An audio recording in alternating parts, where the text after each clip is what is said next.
Great to have you with us yet again. My name is Matt Kirkner. I am the host of the Tech Ed Podcast. And if you listen regularly, you know we are all about securing the American dream for the next generation of STEM and workforce talent. But we do not pretend to have a corner on that market. There are so many great organizations that are supporting students, supporting teachers, supporting instructors, supporting administrators, and supporting all of the great institutions of education across this great United States of America and around the globe. And we love highlighting those organizations. Today is going to be no exception. I have not one, but two phenomenal guests with me. The first one is the Vice President of the SME Education Foundation, Rob Luce. Hey, Rob, it's awesome to have you with us. Hey, Matt. Thank you. My pleasure. We're looking forward to a great conversation and learning all about the great things that your organization is doing, as we are looking forward to getting to know Maria Fernanda. Maria is the founder of IOScholarships, doing some great things in the education space. Maria, it's awesome to have you on board, and thank you so much for being here. The same. Looking forward to an engaging podcast. And it will be engaging indeed with two great guests like the two of you. And Rob, I want to start with you and talk a little bit about, I think a lot of our listeners are probably familiar, at least to some degree, with SME and the great organization that SME is and the great work that they're doing. Tell us a little bit about the SME Education Foundation. What are some of the interesting initiatives that you have going as you're looking to support that next generation of manufacturing and engineering talent? Sure. So the SME Education Foundation is the philanthropic arm of SME, as the name implies. For those that aren't familiar, SME is a 90-year-old nonprofit organization that services the North American manufacturing industry, primarily around technology adoption and workforce development. But within the foundation, our mission is to inspire, prepare, and support the next generation of manufacturing and engineering talent. That's our tagline: inspire, prepare, support. And we execute on that mission through the delivery of three distinct programs that collectively service roughly 12,000 students on an annual basis. From a major initiative standpoint, our signature program is a program called Prime. Prime builds custom manufacturing programs inside of high schools across the country, and we do that in partnership with the private sector. And certainly our scholarship program, which has been making awards to high school students and current undergraduate students for close to 40 years. Specifically within our scholarship program, the major initiative right now and for the past few years has been an effort to achieve race and gender parity within our scholarship program, both from an applicant standpoint and awardee standpoint by 2025. We're focusing quite a bit today on this whole idea of scholarships and in as much as you're talking about opportunities, regardless of gender, regardless of race, to make sure that we're reaching as many great people as we possibly can with scholarship opportunities. We also want to make sure that we're spreading that across as many different opportunities for those students as we can, again, within that whole concept or within the whole confine of manufacturing and engineering. But talk to us a little bit about the scholarship work that you're doing, how long you've been awarding scholarships, and what should our audience know about that? So the Foundation Scholarship Program has been around for 40 plus years. We've probably serviced 5,000 students over that period of time. We've awarded $18 million since 2005. In a given year, we receive roughly 1,500 applications. We have 60 plus scholarship programs, hundreds of awards from those 60 plus scholarships. We have scholarships for traditional four-year students. We have scholarships for community college students. We have merit-based scholarships. We have need-based scholarships. Some of our scholarships are one-time awards. Others are renewing scholarships. And then, as I mentioned previously, our Diversity, Equity, and Inclusion Initiative to significantly increase the number of women and or minorities that are pursuing manufacturing, engineering, or related degree programs.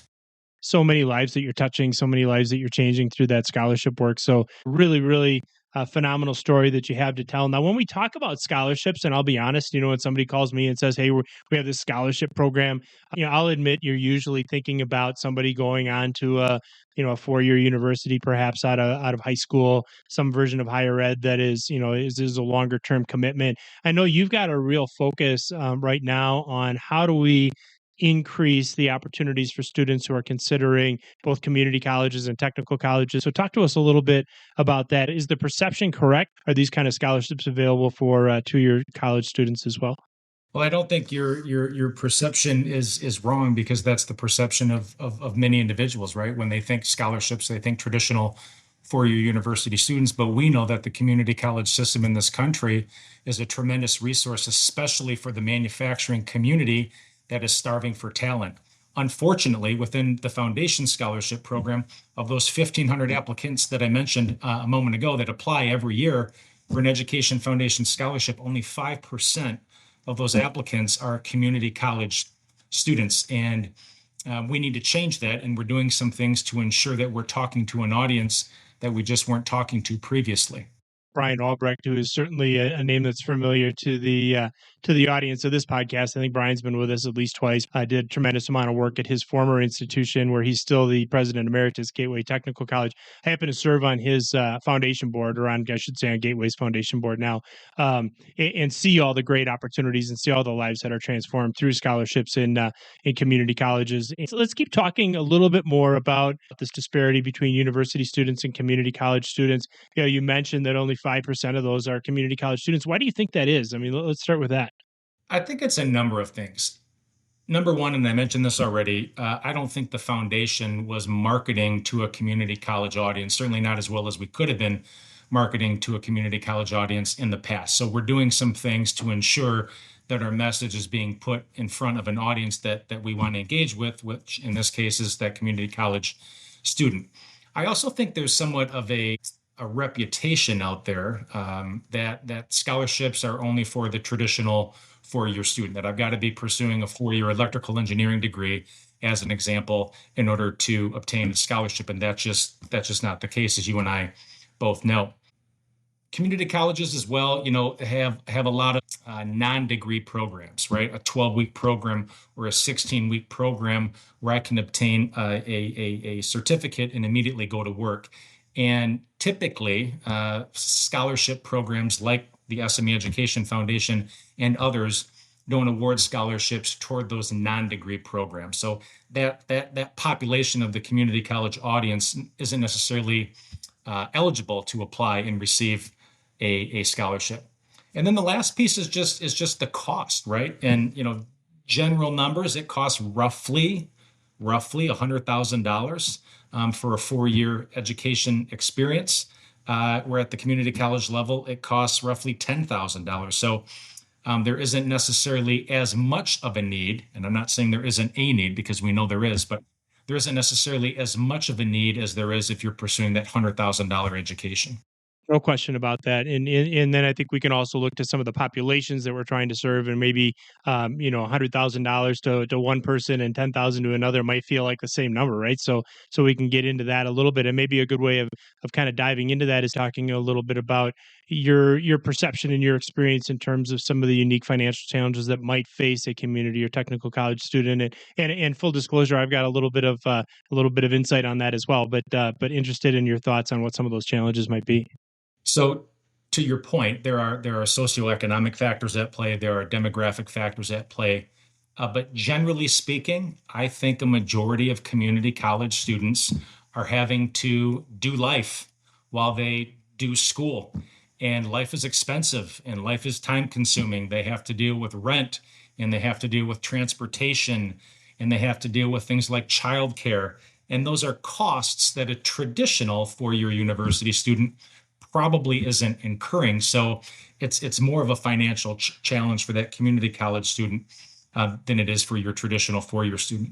Absolutely. I think you hit the nail exactly on the head. And one of the things that was really eye-opening to me, and I'll admit it, as I started doing some of the foundation work at the community college level over the course of the last 3 or 4 years, is I just did not have an appreciation for some of the challenges that frankly, I didn't even think about. And you mentioned a lot of them. It's like, you can enroll in a program, but just getting back and forth to the college, and in some cases having gas to put in your car, or having an unexpected car problem that you don't have the money to be able to afford to resolve.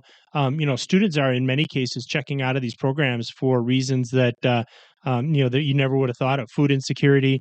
I tell a story about a young man that I met who was actually in this case, it was an EMT program, but was on the verge of having to drop out of his program. He was literally 4 days away from having to drop out of his program when he was notified that he had received a scholarship from one of the foundations that I'm involved with. And he said, "This has been my dream my whole life, and my family was out of money, and I just couldn't afford to do this. I needed to go back to work, and because of the scholarship, it changed my life." So transportation, childcare, food insecurity, all of these things are real issues for a lot of community and technical college students. Not to say that there aren't issues like that in the rest of society, but those are really acute issues. And so focusing on how we can provide those individuals much support as we can is really important. It's really the backbone of our economy in so many ways. You could look at look down the list of degree programs at a community or technical college, and as they relate to engineering and manufacturing specifically, a lot of the world wouldn't happen. A lot of manufacturing wouldn't take place without the talent that we're producing there. And so finding ways to make sure we're supporting those students in a variety of ways, and certainly economically, is a really, really important one. Do you have some insights on how, not just the unique challenges that you shared with us, but maybe the unique impact of a community college student might receive or might feel as a result of receiving a scholarship? Sure. I mean, it sounds cliche, but a debt-free education, right? That's not something that I was provided with. That's not something that a majority of college graduates in this country are provided with. But by going through that application process, and I know it can be time consuming and students have a lot on their plate, but I think it's well worth it, because at the end of the day, if you graduate with a degree, whether it's an associate's degree or a bachelor's degree, and you don't have any debt that you're carrying 10, 15, 20 years into your professional experience, that's a tremendous advantage. Tremendous advantage indeed. And we're going to talk about some of those advantages. I want to now, we're all the way into this podcast, haven't asked a single question yet of Maria Fernanda, and really excited to pull Maria into the conversation, because I know the work that you're doing at IOScholarships, Maria, is really, I think, mirrors and is aligned incredibly well with some of the things that Rob and I have already been talking about. So tell us a little bit about IOScholarships and what was your big motivator for launching this organization? Thank you, Matt. And actually, I agree with all the points from Rob. And that is the reason, actually, that is so fulfilling to be partnering with, SME. And I start the conversation by saying that IO Scholarship, my mission was always to help provide other students scholarship opportunities and also workforce opportunities for underrepresented students in the area of STEM. So basically, we created this platform with engineers where this is a friendly user-free platforms that matches underserved students with STEM scholarship and internship opportunities with high growth tech companies. Our goal is to build the diverse STEM pipeline that this economy needs. And, with Rob, we share the same mission with our organizations of really fulfilling this pipeline. And the way to do it is to open opportunities also for Latinos, Black students, Native American students to go to college or community college, debt free. So I was very fortunate that I came to the United States in 2000, and I won a scholarship to pursue my actually postgraduate education. And I was able to go to universities such as UCSB and Stanford without incurring student debt. So, so that is my biggest goal is to, again, we need to fulfill this economy with this talent. I meet every day students that they want to pursue the STEM careers, but they have this challenge of how do I afford to, for example, go to an MIT or a Stanford?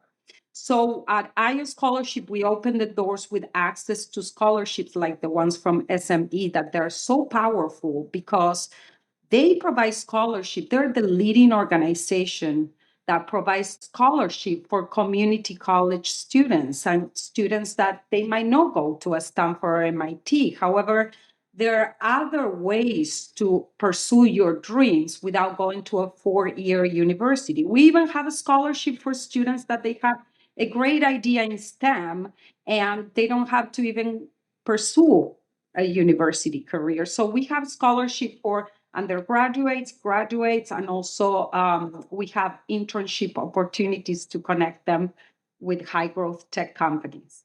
And this is a topic we talk about all the time, which is how do you create these opportunities for students, not just in the 4-year space, which obviously, the line I like is if I'm going to get open heart surgery tomorrow, and God willing, I won't. But if I ever need to have that, the person that's going to perform that surgery probably has a university degree and beyond. In fact, undoubtedly would. And so there's certainly a place for 4-year degrees, and there's certainly a place for postgraduate work and so on.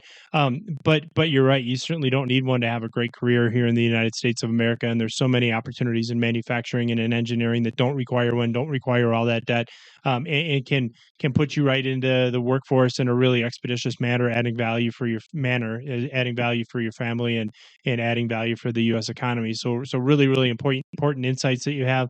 I love kind of the three aspects that you talk about. The first one being the importance of scholarships, the second one being the importance of internships and work-based learning, and then you talk about high-tech companies and opportunities, in high tech, and whether it's advanced manufacturing or some other space, creating those pathways for students that might never have had that opportunity, and are certainly well deserving. Really important work that you're doing. We have a saying here at the Tech Ed Podcast: "In God we trust, all others bring data." So tell us a little bit about the data.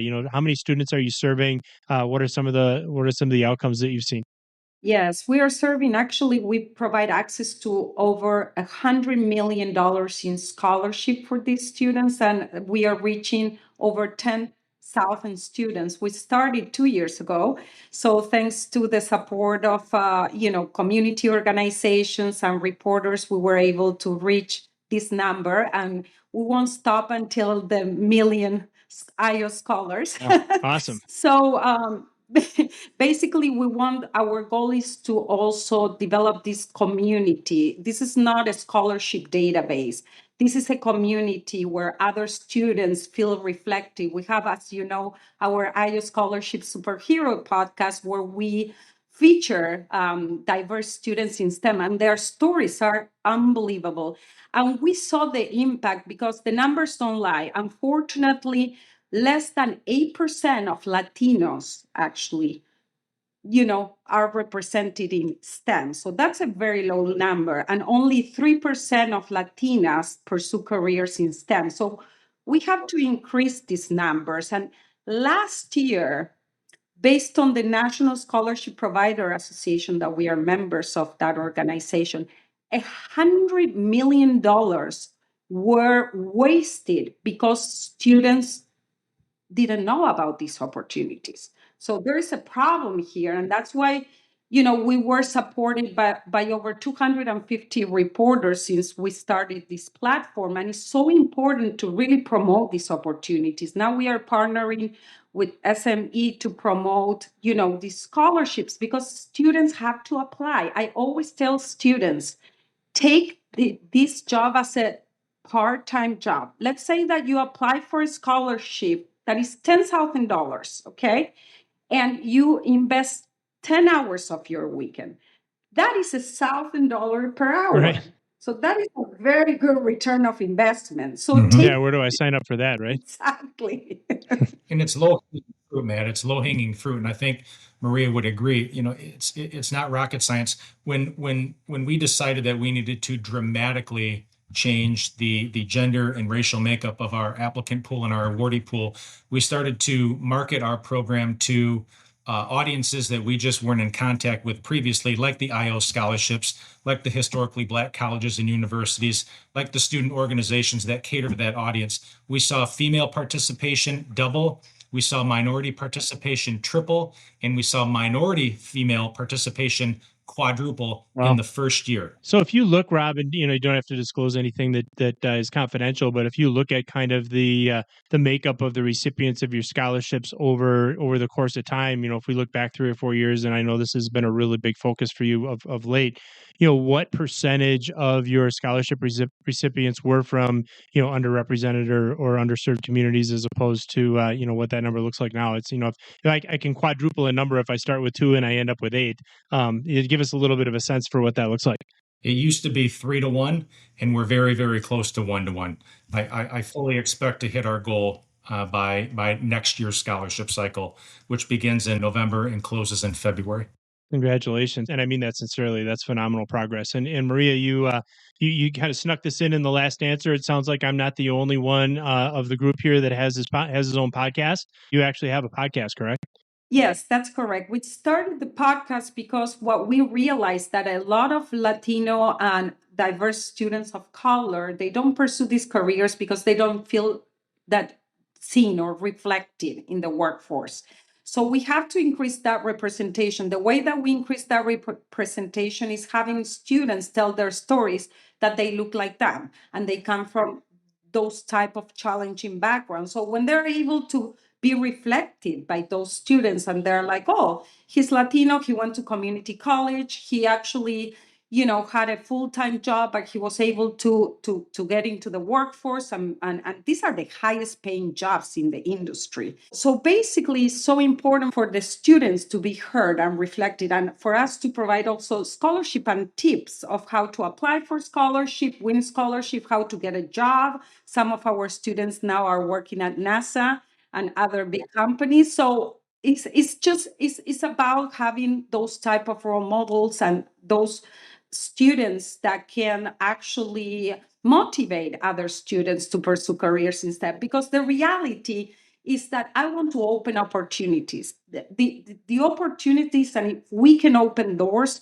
for kids again to be able to attend community college or MIT or Harvard or Stanford and be working in the workforce and get these highest paying jobs in the industry. There is a shortage of STEM professionals. And actually, if we are not able to fulfill this diverse pipeline, every single company will suffer. There are trillions of dollars that they're anticipated to be lost if we are not able to basically build this diverse STEM pipeline that this economy needs. For sure, yeah, and you're exactly right. There's tremendous opportunities for students, whether they're pursuing engineering degrees at a four-year university or a related associate degree at a community college, be that in automation or in electromechanical technology, or even certainly welding, CNC machining, and so on. There's just all these great opportunities for students to pursue really, really cool long-term careers. So you have this podcast, you're talking to these people all the time. Give us one. Is there one example that jumps out at you, Maria, where you're like, wow, this was one that just really stuck with me? This was a student whose life was totally changed by the work that you're doing, and especially if you have an example from a student that pursued a community or technical college pathway. Certainly open to hearing any stories, but would love to hear about that. Yes, actually, I have a student that he has a family and he's a very young parent, and he couldn't pursue, as Rob said, there are all these challenges. The first one is the financial challenge, that they have to deal maybe with family obligation, with kindergarten that is very expensive, childcare, and these are students that basically they have a part-time job that demands a lot of their time, and they have a lot of expenses, as Rob said. So they have two choices. They cannot pursue the four-year university. However, they can pursue community college and not get into a big debt. So the way that, for example, a lot of the students that pursue community college, they apply a lot also to, smaller scholarship to cover the out-of-pocket expenses. But the way that this is a life-changing for them is that the first thing that I hear from them is somebody believe in me. So, that factor of believing in them to pursue their dreams is even larger sometimes than the financial burden. So the way that it works is that with community college, it's less expensive than the university. And again, there are some fields that require that technical experience instead of a four-year education. For sure. And yes, I've seen that a lot of, especially Latinos, they pursue community college because again, they see it as a way to advance in their life without incurring so much debt.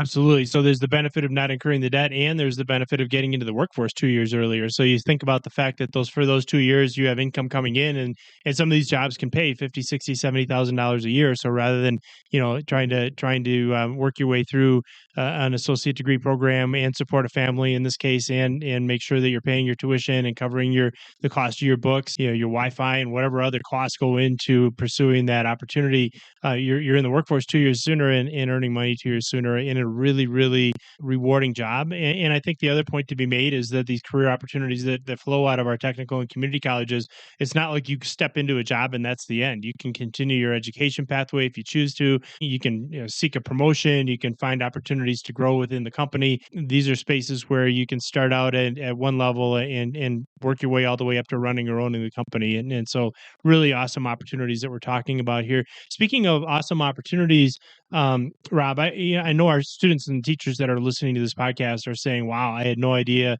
in some cases that all this money was out there, that these opportunities were out there, that, in some cases scholarship money is going unclaimed because students just don't even know that scholarship money is available to them. So, right now at this point in time, if a student or a teacher is listening to this podcast, what types of scholarships might be available to those individuals, especially those students that are thinking about careers in STEM? All kinds of scholarships. We don't have time to go through them all, but suffice it to say, we have 60 plus scholarships. The student only needs to fill out one application.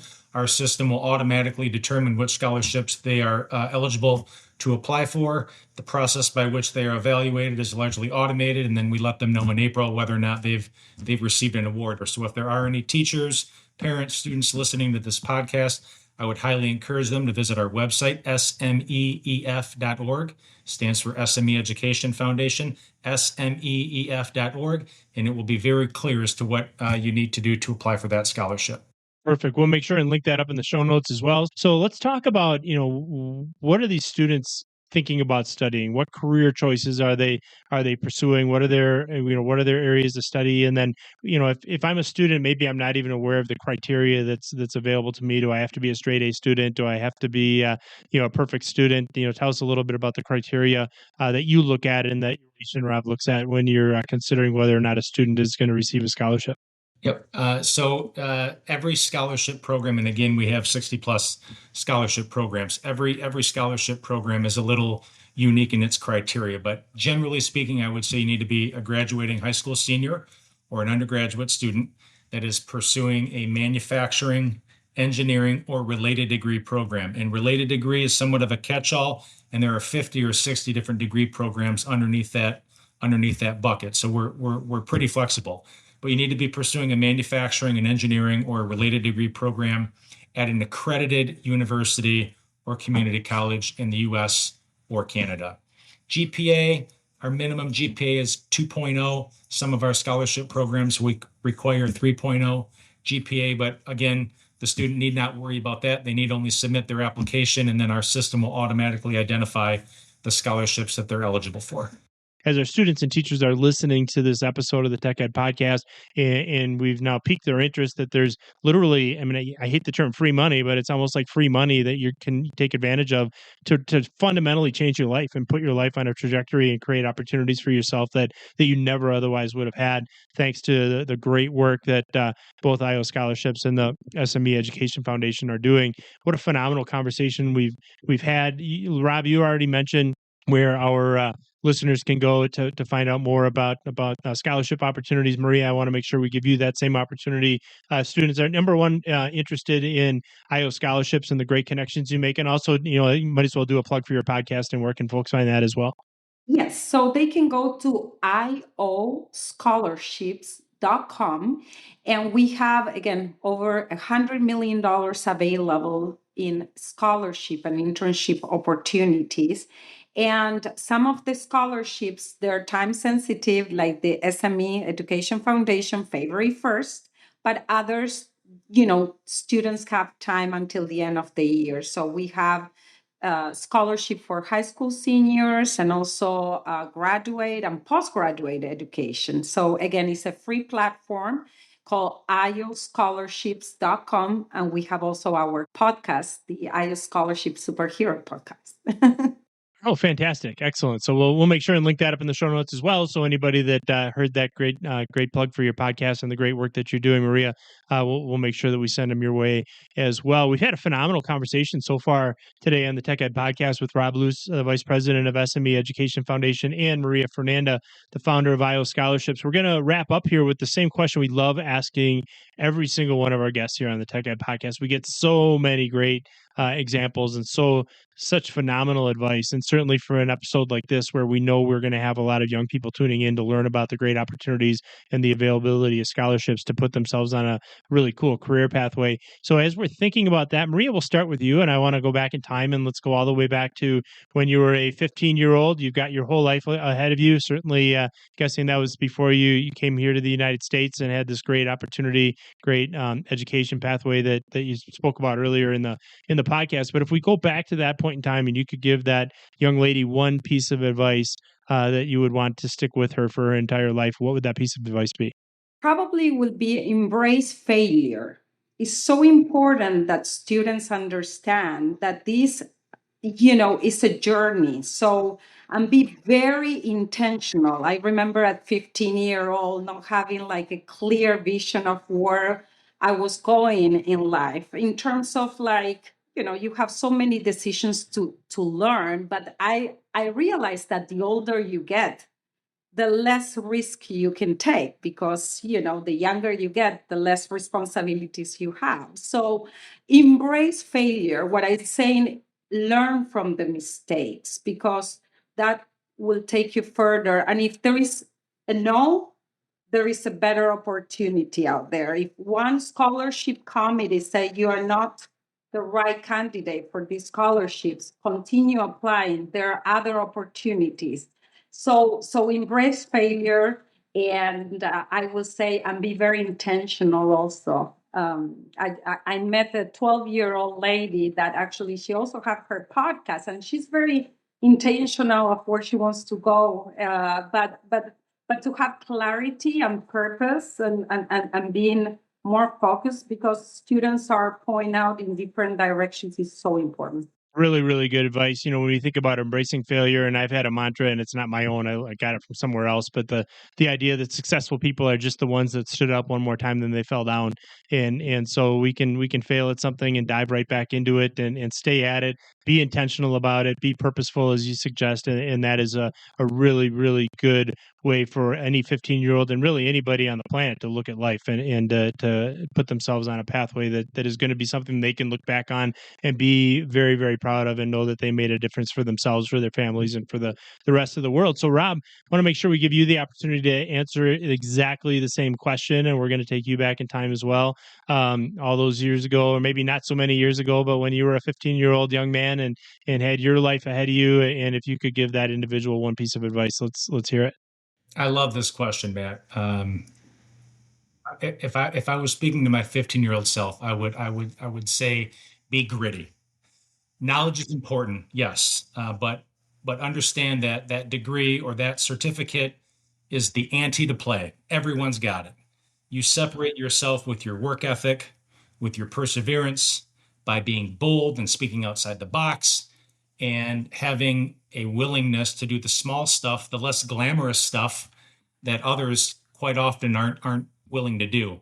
I would also say that it's not what you know, but how you apply what you know, in the intensity with which you apply that knowledge. Action is key.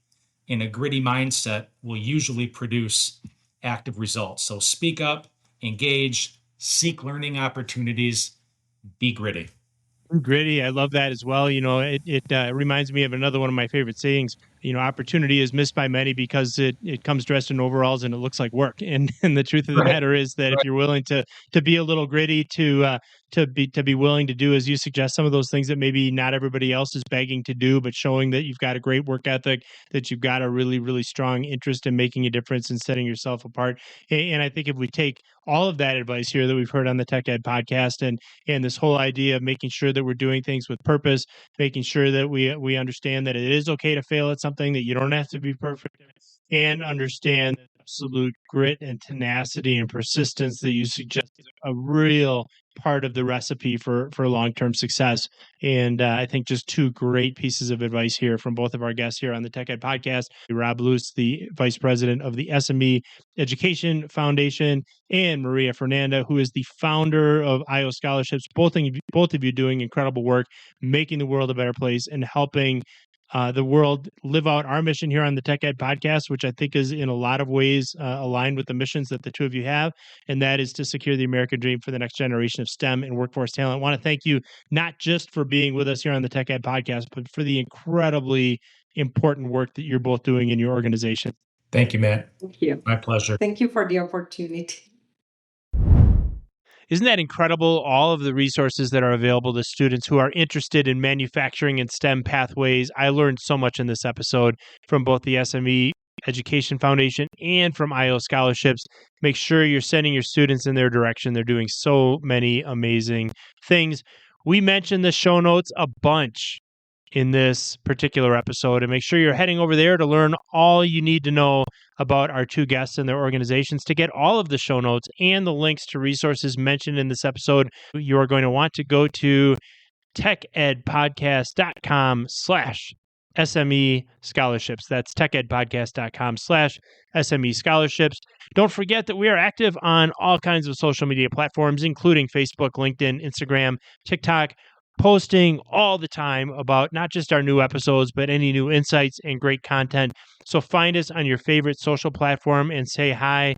We would love to connect with you. The Tech Ed Podcast, by the way, is doing something amazing, we think, in the world of digital transformation. And I just want to take a moment to share that with our audience, especially our industrial employers. If you are an employer on your advanced manufacturing pathway, you're trying to figure out Industry 4.0, you're trying to figure out digital transformation, and you could use a playbook that walks you step by step through that process, you're going to want to join us in Wausau, Wisconsin, where the Tech Ed Podcast, in association with the Central Wisconsin Manufacturing Association, is putting on a 2-day digital transformation summit. You will arrive eager to learn about digital transformation and Industry 4.0. You will leave those 2 days with a roadmap for you and for your organization to execute on your Industry 4.0 digital transformation journey. So head on over to techedpodcast.com for more information. Subscribe to our email list, and we will make sure to keep you up to date, not just on the Digital Transformation Summit, but all the great things happening at the Tech Ed Podcast. Don't forget, we drop a new episode every single week. Be sure to join us next week.